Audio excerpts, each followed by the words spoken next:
Gamaliel Bailey, December 3, 1807, June 5, 1859, was an American journalist, editor and publisher, working primarily in Cincinnati and Washington, D.C. An abolitionist, he supported journalism that promoted the cause, persisting despite violent mob attacks on his offices in both cities during the 1840s.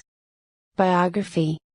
Born and raised in Mount Holly Township, New Jersey in 1807, Bailey moved with his family to Philadelphia at the age of 9.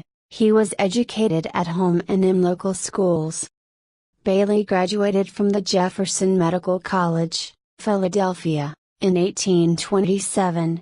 He moved to Baltimore, where he served as editor of the Methodist Protestant, a religious journal. In 1831, Bailey moved to Cincinnati, where he set up a medical practice. He also lectured on physiology at the Lane Theological Seminary. Attending the Lane Seminary debates in February 1834 between pro-slavery and the anti-slavery students, he became an ardent abolitionist. The anti-slavery students withdrew from the seminary in protest for its refusal to condemn slavery. In 1836, Bailey joined James G. Birney in the editorial control of The Philanthropist. The following year he succeeded Birney as editor.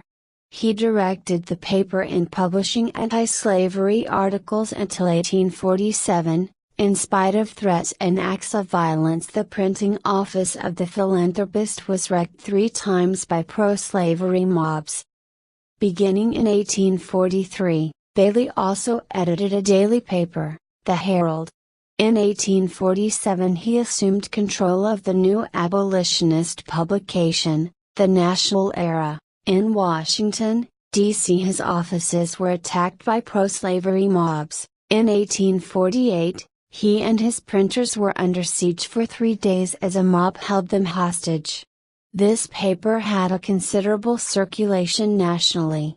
In 1851, 1852, it published Harriet Beecher Stowe's novel, Uncle Tom's Cabin, in serial form.